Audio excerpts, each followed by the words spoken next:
সকাল বন্ধুরা, পূজা লাইফস্টাইলে আবার একটা নতুন ভিডিও নিয়ে সবাইকে জয়গুরু জানিয়ে চলে এলাম। আজকে হচ্ছে শুক্রবার, সকাল সকাল আটা মাখা দিয়ে আজকের ভিডিওটা শুরু করলাম। সংসারের কাজ দিয়ে রোজ রোজ কিন্তু আমি আমার ভিডিওটাকে শুরু করে দিই।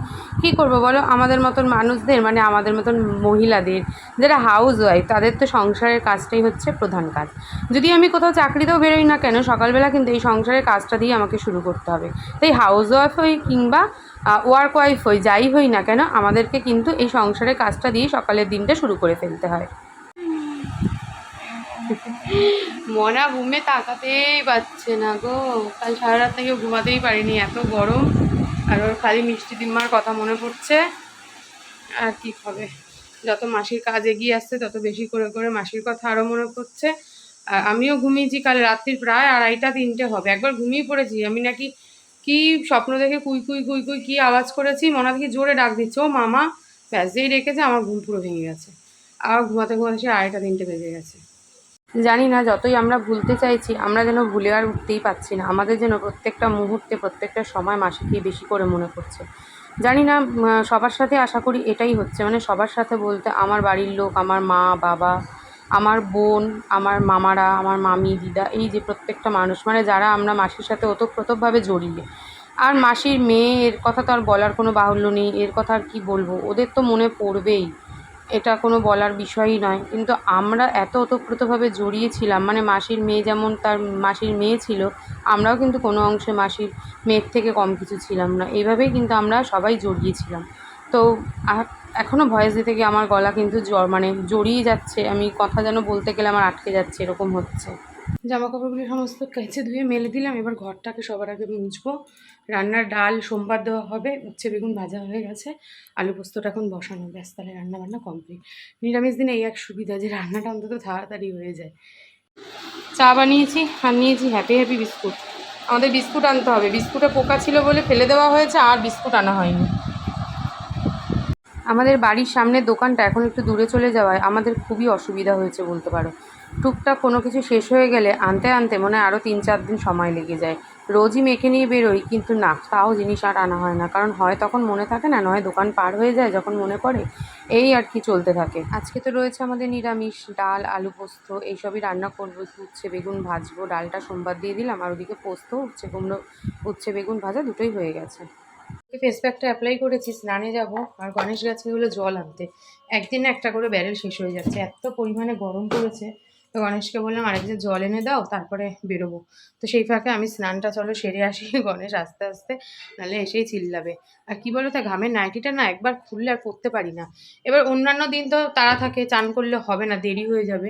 তো আজকে তো একটু তাড়া কম আছে, কারণ মনা আজকে স্কুল যাবে না। তাই ভাবলাম তাহলে বরং আমি, আর আজকে নিরামিষ রান্না বলে রান্নাবান্নারও সেরকম একটা চাপ ছিল না, যেটা সব থেকে বড় কথা। মাছ মাংস রান্নার দিন মাছের ওই এঁঠো 14 বার মোছো ধো, এই করতে করতেই অর্ধেক সময় পার হয়ে যায়। স্নান কমপ্লিট, আর পুজো আজকে মনা দেবে, মনার যেহেতু স্কুল ছুটি। আরেকজনের খাওয়া দাওয়া কমপ্লিট, কিন্তু গরমে আর জামা প্যান্ট পরতে পারছে না, বাদুরের মতো ঝুলে রয়েছে খাটের মধ্যে। খাওয়া দাওয়া কমপ্লিট করে কোথায় ড্রেস পরবে, এখন বেরোবে, তা না করে উনি আবার বসে পড়েছে। চলো মনাকে গিয়ে নিয়ে আসি, আর ভালো লাগছে না, আজকে একদম 8:15 মতন বাজে, মানে যাবো আর মনার ছুটি হয়ে যাবে, এরকম ব্যাপার। আজকে আর বেশিক্ষণ দাঁড়াতে হবে না আমাকে। আজকে বাইরের ওয়েদারটা খুব সুন্দর রয়েছে, মানে রোদ নেই, গরম আছে ঠিকই, কিন্তু একটু একটু মেঘলা রয়েছে, তো ভালো লাগছে। আর রোদ থাকলে তো মাথা যন্ত্রণা ছিঁড়ে যায়। এখন মনাকে নিয়ে ফেরার সময় কি হবে, এটাই হচ্ছে কথা। তখন যদি আবার রোদ থাকে তাহলে তো সেই মাথা যন্ত্রণা করবেই। কিন্তু এখন হ্যাঁ, কিন্তু এখন বৃষ্টি হলে তো অতি মঙ্গল। মানে এত বাজে ওয়েদার, কাল সারা রাত বলছি না, ঘুমাতেই পারিনি গরমে। এখন দেখা যাক আজকের ওয়েদারটা কেমন থাকে। চলে এসেছি, আর এসে আমার আবার কালকে রাত থেকে না দাঁতে ব্যথা শুরু হয়েছে। সকাল দিয়ে হচ্ছিল না, এখন আবার মনে হচ্ছে দাঁত সমেত মনে উঠে চলে আসছে। মানে দাঁতের সেই ডাক্তার দেখিয়েছিলাম, ওষুধ খেয়েছিলাম, এতদিন অ্যাকশান ছিল বলেও দাঁতটা কিছু হয়নি। ব্যথা ব্যথা হতো, ওই পাশটা দিয়ে চিবাতে পারতাম না, কিন্তু সেই যে দাঁতের একটা যন্ত্রণা, মনে হতো আগে বলতাম না যে দাঁতটা যেন উঠে চলে আসছে না, সেটা ভেতরের শিরার ব্যথা, সেটা এতদিন আর হচ্ছিল না, কিন্তু আবার কাল রাত দিয়ে সেই ব্যথাটা শুরু হয়েছে। দাঁতটা এবার মনে হচ্ছে তুলে ফেলতেই হবে, আর কিছু করার নেই। ভীষণ ব্যথা করছে, ভাল লাগে না, কিছু খেতে পাচ্ছি না, চিবাতে গেলেও ব্যথা করছে, মানে এরকম পরিস্থিতি। যাই হোক, মনা এখন গ্লুকন দিয়ে জল বানাচ্ছে, আমি একটু বসেছি, আমার আর ভাল লাগছে না। মনাকে বললাম একটু গ্লুকন্ডির জল দে, তারপর টিফিন খাবো। মনা স্নান করবে, মনা আজকে মাথা ঘষবে। মাথায় মনে হচ্ছে প্রচুর নোংরা, গরমে সবারই তাই। ও আজকে মাথা না ঘষলে আর পারবে না, মাথা ঘষবে, তারপর কাল আবার স্কুল যাবে, মাথা ঘষবে, পুজো দেবে। চলো টিফিন খাই। আর এই দাঁতে ব্যথা নিয়ে পড়েছি, বেলায় আবার পড়তে আসবে। টিফিন খাওয়া কমপ্লিট, ফ্রেশ হয়েছি। এখন মনা দেখছি কিরণমালা, আর আমিও সাথে সাথে কিরণমালাকে দেখছি। আর ওদিকে এখন যাবো হচ্ছে আলনার জামা কাপড়টা গোছাতে। আলনার অনেকগুলো জামা কাপড় রয়েছে, বেলায় যেহেতু পড়তে আসবে, জামা কাপড়টা না গুছিয়ে নিলে হবে না। চলো জামা কাপড়টাকে গোছাই, গুছিয়ে মনাকে শ্যাম্পু করাই, তারপর আজকে আর রেস্ট নিতে পারবো। মনা বসে গেছে মাথা ঘষে পুজো দিতে। আর এদিকে দেখো আমি হচ্ছে একদম পড়ানোর জন্য পুরোপুরি রেডি হয়ে গেছি। আর চলছে হলো এখানে কিরণমালা অ্যাড দিয়েছে, মনা দেখছে আর পুজো দিচ্ছে। আর মোটামুটি সমস্ত কাজ আমার শেষ, ব্যাস কলটা বন্ধ করে দিলেই। Lunch complete. এখন নিয়ে বসেছি চাটনি, পাঁপড়, সন্দেশ, মানে ডেজার্ট আইটেম নিয়ে বসেছি। আর এদিকে চলছে হলো সিনেমা। আমার কন্যা তো এদিকে বেঁকে শুয়ে পড়েছে। চলো খাই, খেয়ে দে একটা লম্বা ঘুম দিই। বালিশ চলে এসছে আমাদের। সন্ধ্যা বন্ধুরা, সন্ধ্যাবেলা চা আর মুড়ি নিয়ে চলে এসেছি।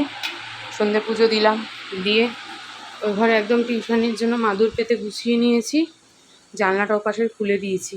বদ্ধ একটা গরম লাগে যে ওপাশে জানলাটা না খুলে পারিনি, তো জানলাটা খোলাই থাক। এখন আমি বিকেলে পড়াই যখন জানলাটা খোলা রাখি।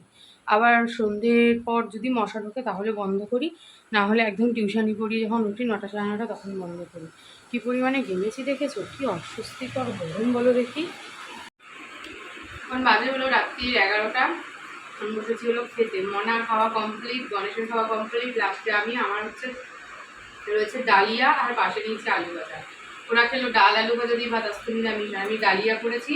ডালিয়াটাকে প্রেশার কুকারে একটু সামান্য নুন আর একটা কাঁচা লঙ্কা দিয়ে সিটি মেরেছি, মেরে ওই ফেনা ভাতের মতন করে নিয়েছি। আর পাশে আলু ভাজা নিয়েছি, ব্যাস মনে হচ্ছে যেন গোবিন্দভোগ চালের ফেনা ভাত খাচ্ছি।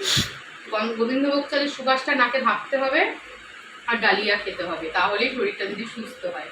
তো চলো, অনেকটা রাত হয়েছে, আজকের মতো ভিডিওটা এখানেই শেষ করলাম। ভিডিওটা যদি ভালো লাগে প্রথম থেকে শেষ অবধি দেখো, লাইক কমেন্ট শেয়ার করো।